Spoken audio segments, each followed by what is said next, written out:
అయితే చాలా బాగుంది. ఇంకా యాక్టింగ్ స్లాంగ్ చాలా మంచిగా మాట్లాడారు, చాలా బాగుంది. ఫైటింగ్ చాలా బాగుంది. స్టోరీ నార్మలే ఉంది కానీ మహేష్ బాబు డాన్సింగ్ యాక్టింగ్ అయితే చాలా బాగుంది. శ్రీలీలది పర్ఫార్మెన్స్ కన్నా డాన్సే చాలా బాగుంది. వైల్డ్ క్యారెక్టర్ అని చెప్పారు కానీ పెద్దగా ఏం లేదు. ఆ త్రివిక్రమ్ కూడా ఏ సినిమా చూసినా ఉన్న వాళ్ళే ఉంటారు ప్రతిసారి. మురళీ వీళ్ళందరూ, రావు రమేష్ డిసప్పాయింట్ అయినా. సినిమా అయితే మామూలుగా ఉంది. ఫస్ట్ హాఫ్ కంటే సెకండ్ హాఫ్ కొంచెం బాగుంది. డ్యాన్సెస్ కూడా కొంచెం పర్వాలేదు. శ్రీలీల కూడా చాలా బాగా చేసింది డ్యాన్స్ కూడా. ఆమె డ్యాన్స్ కోసం మనకి ఖచ్చితంగా వెళ్ళొచ్చు. కాకపోతే ఉన్న దాంట్లో ఫస్ట్ హాఫ్ కంటే సెకండ్ హాఫ్ కొంచెం మంచిగా అనిపించింది. కాకపోతే ఓవరాల్గా 2.5 ఇవ్వచ్చు.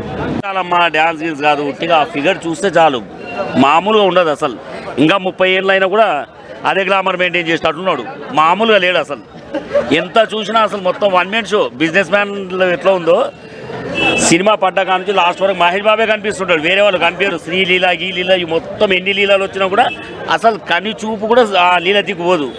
చూస్తున్నంతసేపు మహేష్ బాబే గుర్తొస్తాడు. మామూలు అందం కాదమ్మా తల్లి. బాగుంటాయి పాటలు, బాగుంటాయి, బాగుంది సినిమా, బాగుంది, మంచిగా చూడొచ్చు, అందరు చూడొచ్చు. Family story. అమ్మ నాన్నని కలపడానికి మస్తు కష్టపడే మహేష్ బాబు.